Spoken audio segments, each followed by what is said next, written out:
The modern weapon blacksmith is an artist of death. Jeremiah's father was one, as was his grandfather, as was his grandfather's father and grandfather, and so on. The older generations made weapons and pots. His grandfather perfected bayonets. His father helped out at a bullet factory. And Jeremiah, he went back to crafting weapons. Many people were interested in his artistry. There was something intangible about tools meant for blood being turned into ornaments and sculptures. Jeremiah had the care to make them sharp, to make them capable of being used for blood like their ancestors. Thus, he was an artist of death. That aside, the profession brought good money.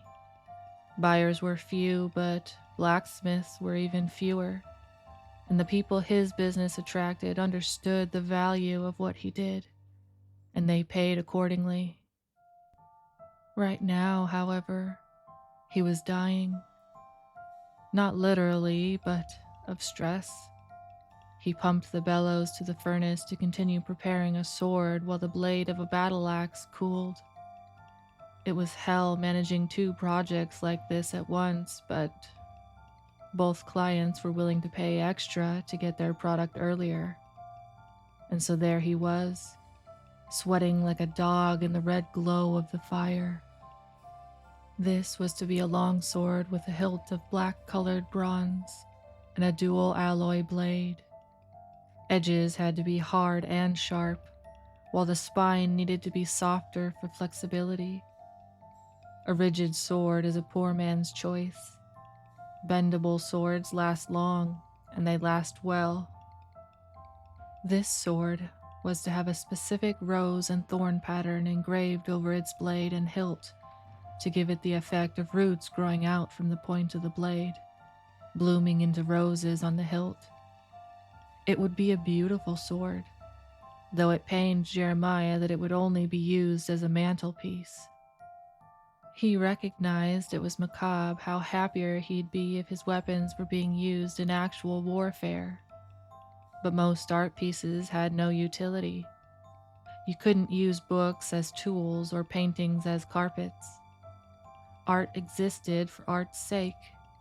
He just had to come to terms with the fact his family's art was like any other now. So he put steel in the furnace and worked on the axe as it melted. He used a blacksmith's flatter hammer to smooth out the axe's blade's surface, fix irregularities. Then he got the set hammer to make the curved edge of the axe more pronounced. He drenched the axe in cold water, studied it, and found 3 defects with the blade. Back in the furnace it went. Jeremiah would do this as many times as needed until the blade came out perfect. He took the sword's blade's metal out of the furnace and poured it over the mold he had prepared earlier. A while later, he grabbed it with thick tongs and set the metal over an anvil and used the straight peen hammer to spread the material and roughly sketch the sword's straight edges. Then used the ball peen hammer to draw out the long sword's shape better than his mold could. It was after spending the better part of an hour working on that blade, drenching it in water, inspecting the results, and setting it out to dry before putting it back into the furnace, that he heard the bell of his shop's door ringing. A client had come in. "I'll be a minute," he said. He hurried up, taking his gloves and apron off, and wiping the sweat off his forehead, hoping the client wasn't a kid. He hated it when kids entered his shop just because it was cool.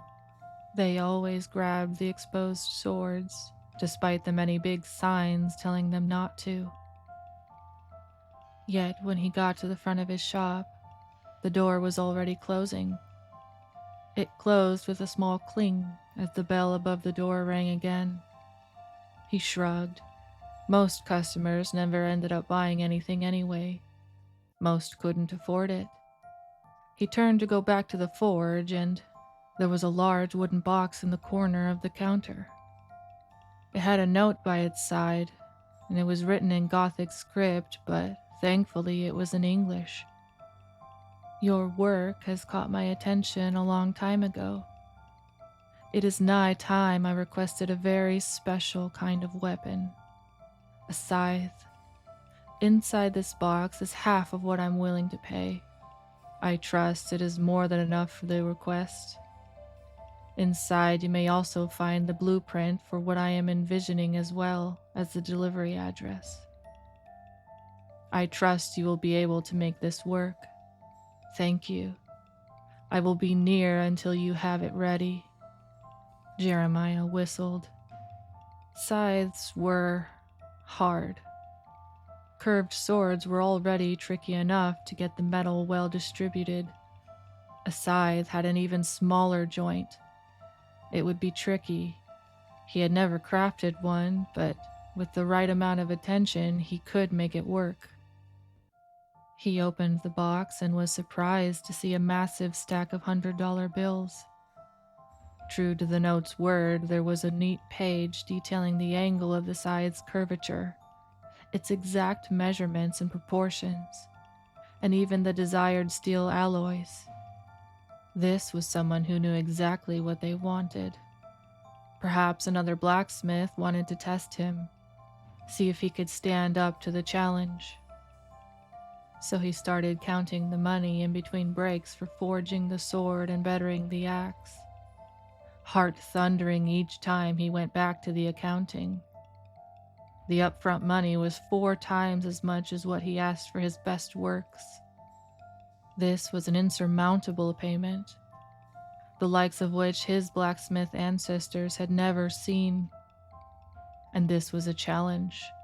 It had to be. God, he had never felt so alive, so gloriously alive. His father and grandfather had trained him for this moment. He had this more than covered. Tomorrow morning, he'd get up and get started on making a battle scythe. Scythes had 2 main parts, the snath, or the handle, and the blade. The mystery client had requested a strange material for the snath, obsidian, pure dark obsidian. Getting the obsidian was hard, and he wasn't used to working with stone, but he'd have to manage. He called a guy who knew a guy who knew a guy, and after a hefty payment, he was told he'd get his block of obsidian. This would be a masterwork, so every penny would be worth it. Hell, he was invested more for the sake of his art than for the final payment. He also called his local steel mill to get a batch of high-carbon steel. While not great for swords and other large weapons, this steel was great at holding an edge. Scythes are thin objects mostly made of an edge. This was the right choice. While waiting for everything to arrive, he gave the finishing touches to the axe and continued working on the sword. He was nearly over with them when the block of obsidian was delivered to his store. He called another friend of his to give him a few tips on how to work with obsidian. The problem was that obsidian was basically a glass, a natural volcanic glass.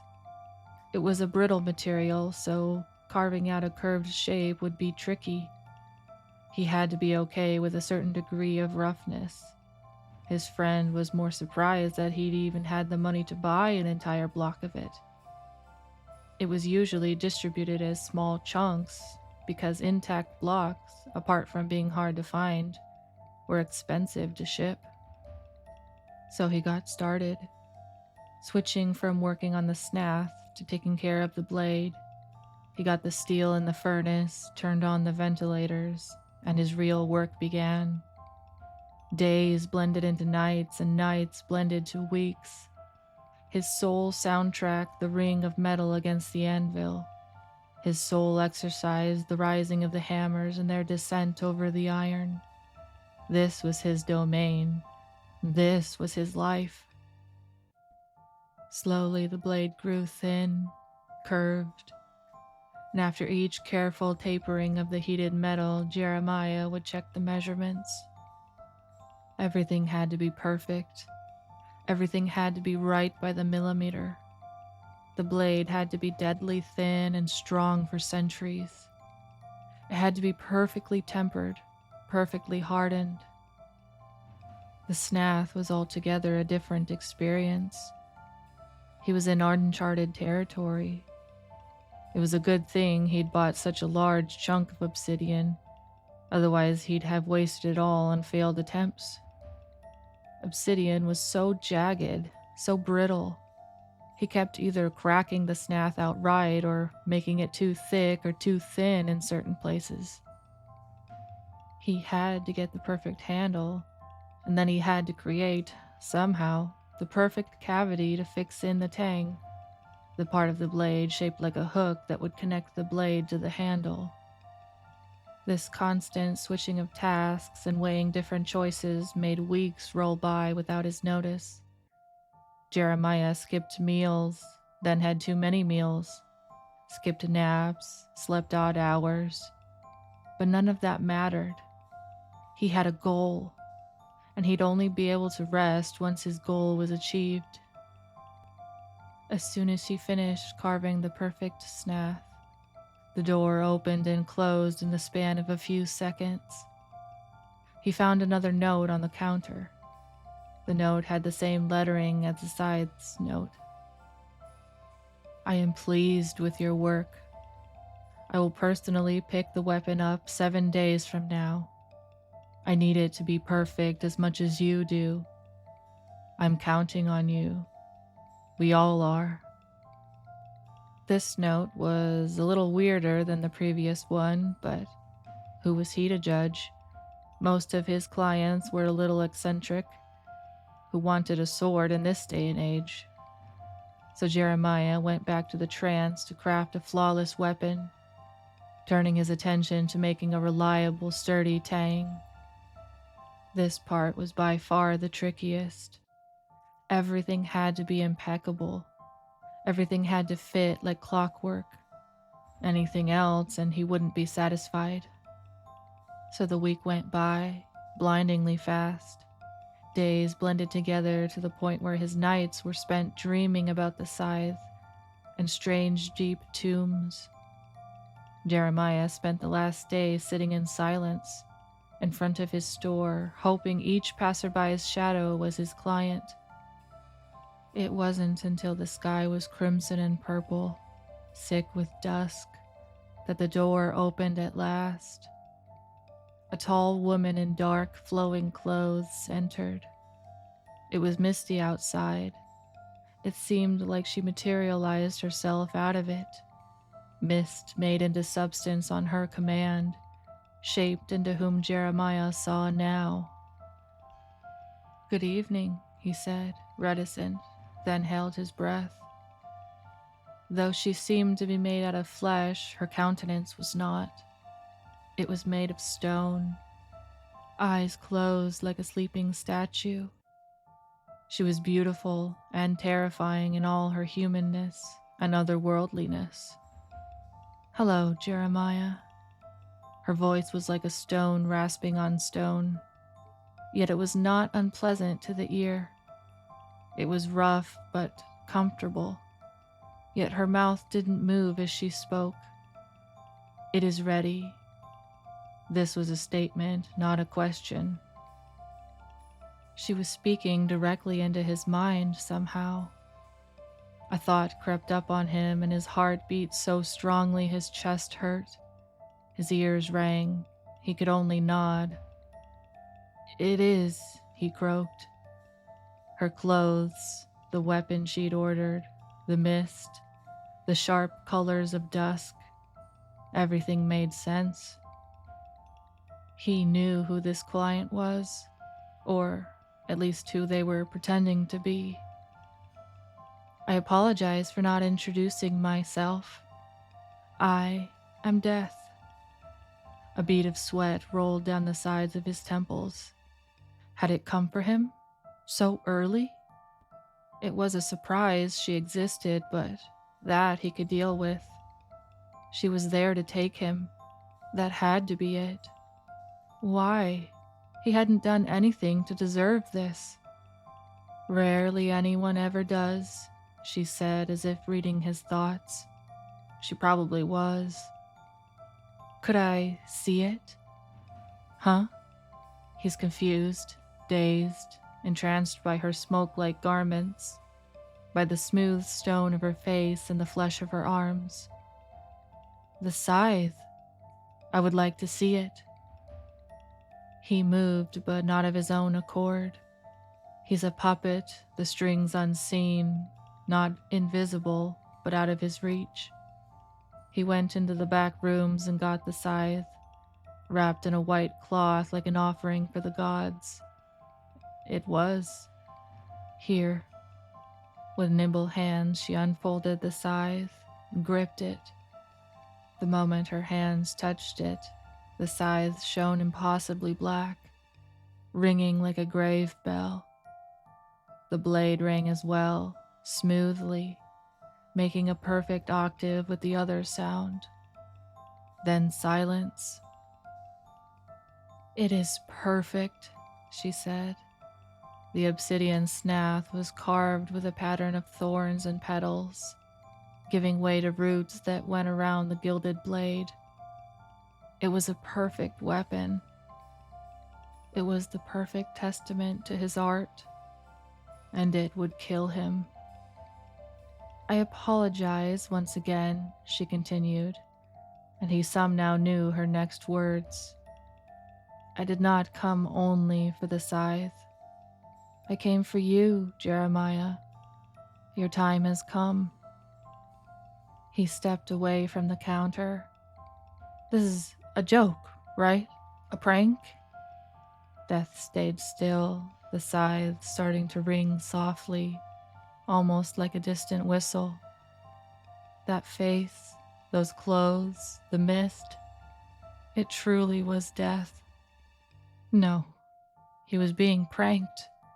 There had to be a logical explanation for all of this. There had to. Then he froze. The clock above the door had stopped. He could have sworn he saw it ticking a moment ago. No, this cannot be happening. Jeremiah ran to the back rooms, to his workshop, to the forge. There he'd be safe. There he'd be doomed. He was doomed. The workshop was eerily silent. He opened the furnace and saw the fire on, but still, as if it was a frozen frame, as if it was a warm picture of a fireplace. And death was behind him. I do not wish to see you suffering. Death can be a relief. Change does not have to be painful. I apologize. Why? He begged. I'm healthy. She pointed at his chest, then at the furnace. Your quest for traditionalism has pushed you to inhale a lot of harmful substances. Disease was spreading, had already spread. He fell to his knees, realizing he hadn't had any kids, that all of his family had worked for centuries was going to end. Yet, Death continued, you have made me a great service, the likes of which I have not seen for millennia. She turned to the scythe, spun it in her thin hands. I am granting you a wish as compensation for your efforts. Jeremiah almost spoke before she added, yet you may not ask for your life back. Your death is certain. You may not delay it any further. You may not freeze time. You may not go back in time. Your place in time and space is not to change. Those are the rules. Jeremiah looked at her, thought of pleading, but those eyes of stone held no mercy, only retribution. His time was up, but he was allowed one little treat before parting. He could ask for world peace, but why would peace matter in a world he was not a part of? You may not ask for your life back, he thought. You may not delay it. Your life back. Not delay. Life back. Not delay. And just like that, he knew what to do. What could save him? What could permit him to keep his art alive? Every living being began to die in the moment it was born. Death a certain point in the future, no matter how far. What if he switched the order? What if instead of dying past his birth, he died before it? I, he said, wish to die towards the past. He was prepared to explain his reasoning. He was prepared for death to turn him down, to say it was not possible. Yet he had not broken her terms. He had been fair, and her silence felt like proof of that. Suddenly, her mouth slowly parted into a smile, the stone of her face cracking with small plumes of black dust. "Very well," she said. Her dress smoked away from her feet and up her legs, curling around her new scythe and fading away like mist in the sun, until she was all gone, that ghostly smile etching its way into the very front of his mind. Jeremiah found another wooden box on the counter of the shop, next to the pile of newspapers he's been meaning to read for weeks. The box was filled with money. He had gotten his payment. He had kept his life. He smiled in a way not wholly different from death. He woke up the next day with a new shine in his eyes. Yesterday felt like a dream, like a pocket of unreality that lived inside his mind only. Perhaps that was the case. He ran his mind through what he had to do, and for some reason kept manically thinking of a scythe.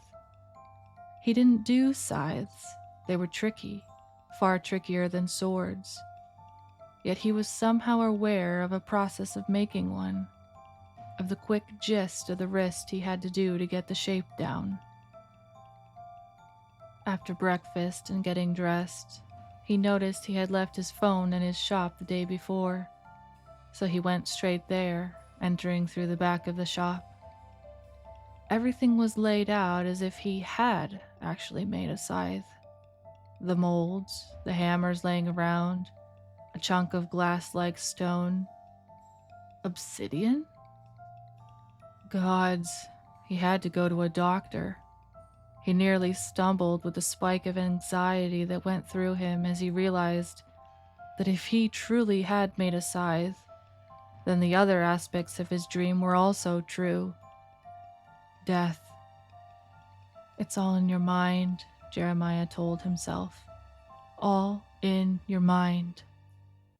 Yet, when he got to his phone, he had 2 messages from 2 separate friends telling him he looked ill in the last photo he posted on his blacksmithing blog, asking him if he was okay.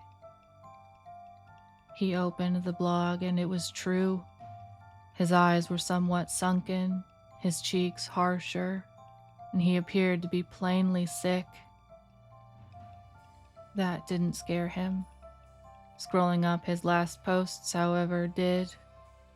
He looked even worse in the previous post, even worse in the one before that, and so much worse in the one before that one. He scrolled up again and he didn't appear in the photo. The photo was just of his empty weapons store. But that photo had previously included him. He didn't appear in any of the previous blog posts. There was no trace of him. He ran to the bathroom, checked himself in the mirror. He was still there. He pinched himself on the arm, on the neck, on his cheeks.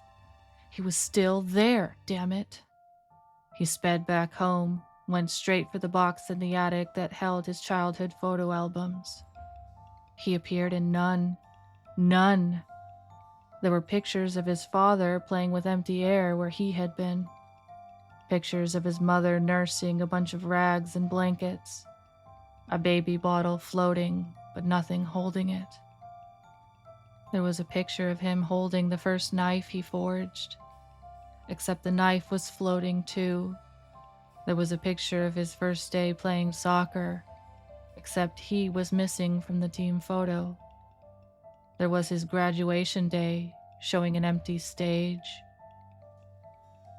He touched his face, still there.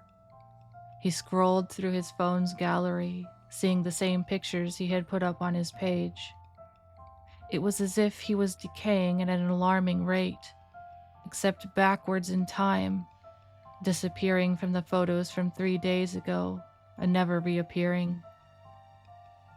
As if he had died 3 days ago.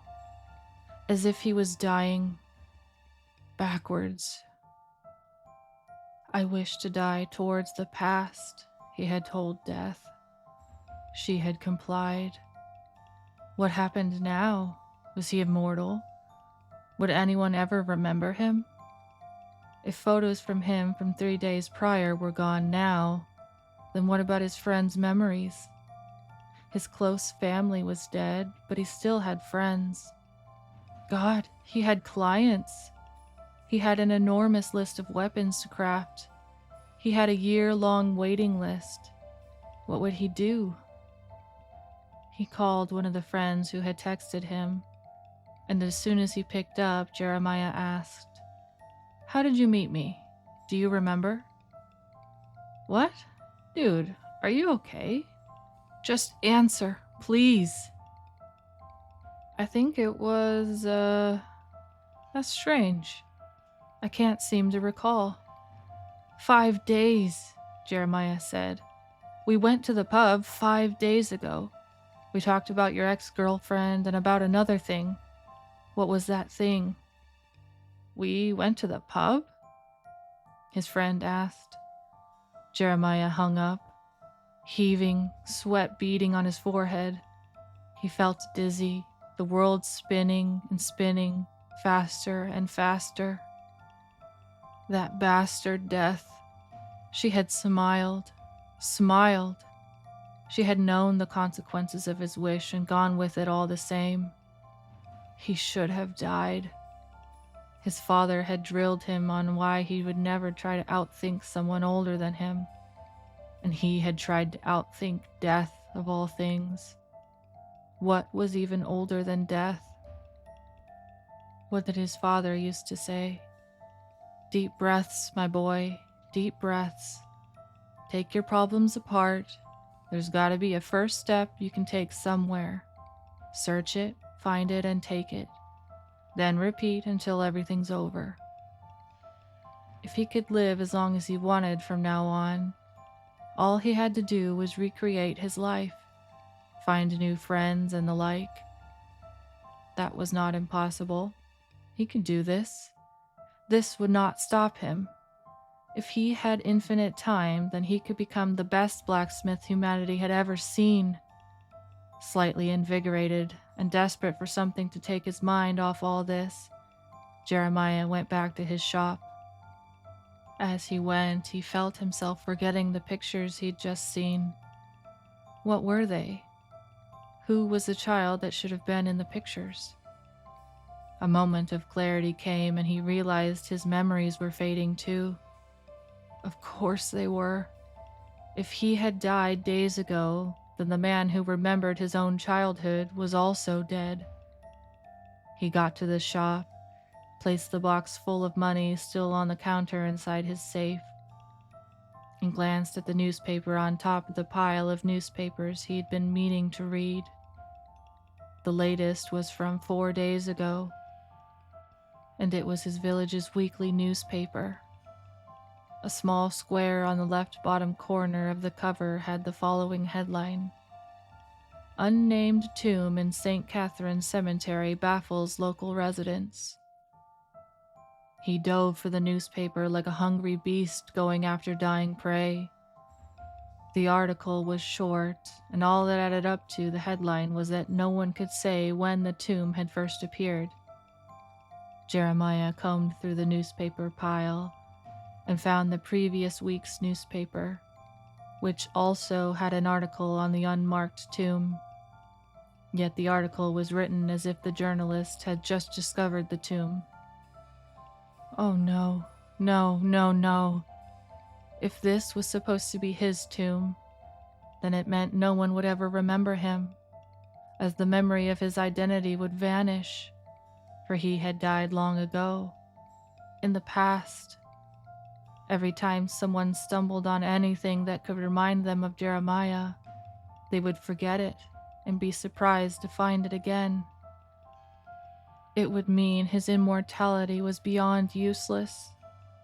He was immortal, but an invisible blot to everyone else. He got in his car and drove to the cemetery, 5 minutes away from his shop. And sure enough, there was no sign of his tomb. He went straight to the library at full speed, nearly killing himself in 2 near misses with other drivers. He parked in the middle of the street and sprinted up the steps to the library and went straight to the middle-aged lady at the counter. "Excuse me, I need to see the newspaper records," he blurted out. "The Weekly Licky, more specifically." "Yes?" She took as long to say that one word as he took for the whole sentence. "Your library card?" "You'd need your library card for that?" he asked. "Oh, yes. My friend is already in the room and he has it," he lied. "Which way is the room again?" "The records are in the basement," she said. "Come with me, I'll take you there. I just need to check the card. No need for you to run upstairs and make a ruckus." She took so long to talk that it was unnerving him. "Basement? Thanks," and he was off. He went down the old musty steps and into the dusty darkness of the basement. He wasted no time in searching for the switch and used his phone's flashlight instead. He found the boxes containing the local newspaper and rummaged through them, paying no heed to the warnings to take care of the old paper. The tomb kept on being rediscovered. The older the newspaper was, the older the tomb seemed.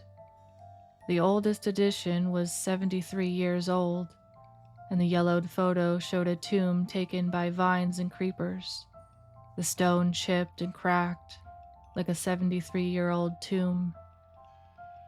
It made perfect, terrifying sense. He died towards the past. Thus his tomb got older the farther back in time it was. How the hell was he getting out of this mess? By dying?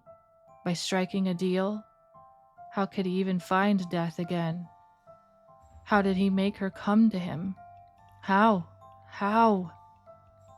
He went to the first floor of the library and found the book he was searching for, one he'd stumbled across in his teens because of a history project. It was a book written in the late 1800s by the founders of the town, about the town itself. Jeremiah searched the index of the book and found what he was searching for, a chapter named The Tomb.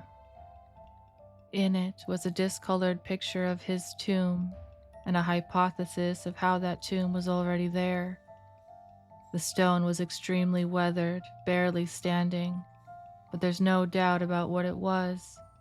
His tomb, his grave, grave 0. He was doomed. Eternal life without sharing it with anyone was not a life. It was just eternal survival. He left the library and went home to sleep, defeated and lost.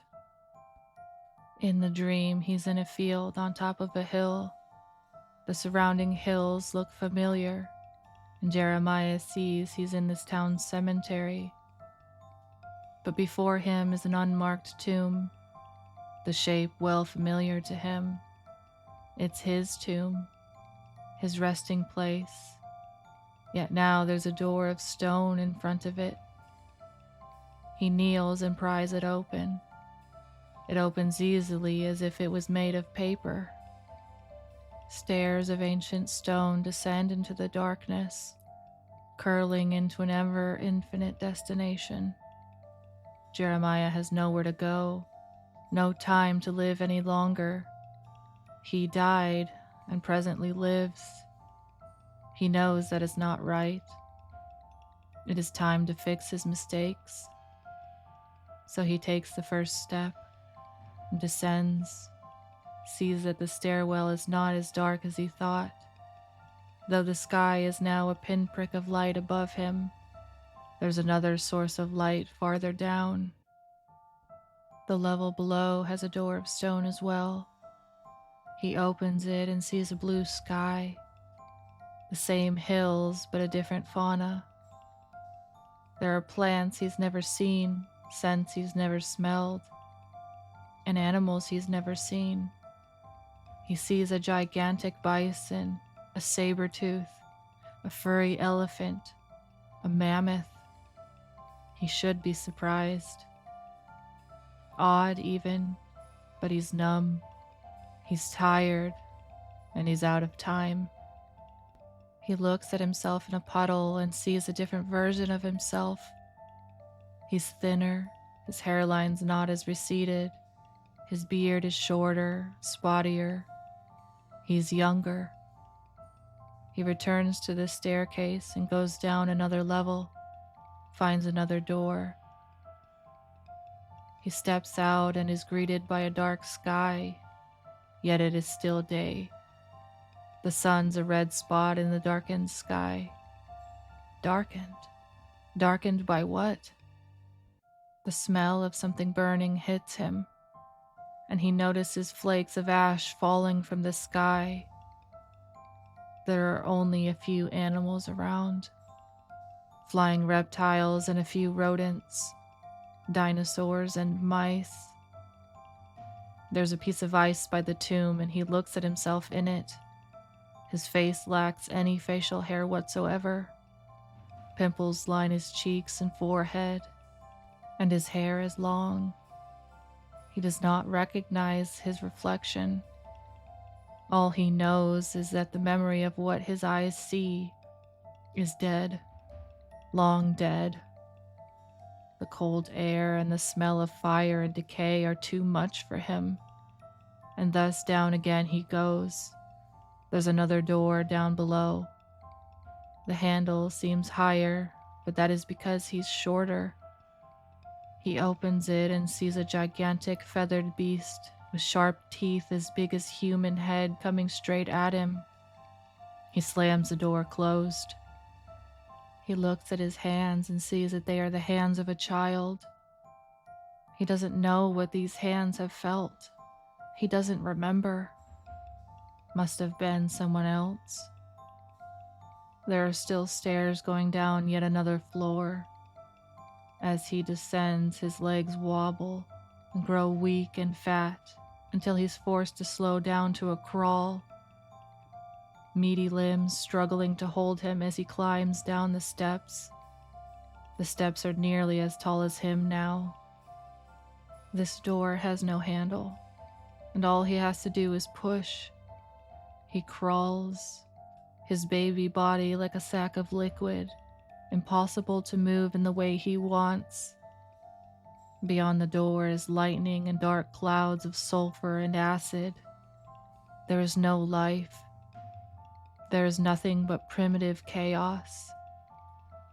The door closes. He cannot go outside. He must not go back. The only way is down. The last flight of stairs is painful. His body is too fresh, too naked and fragile for these steps.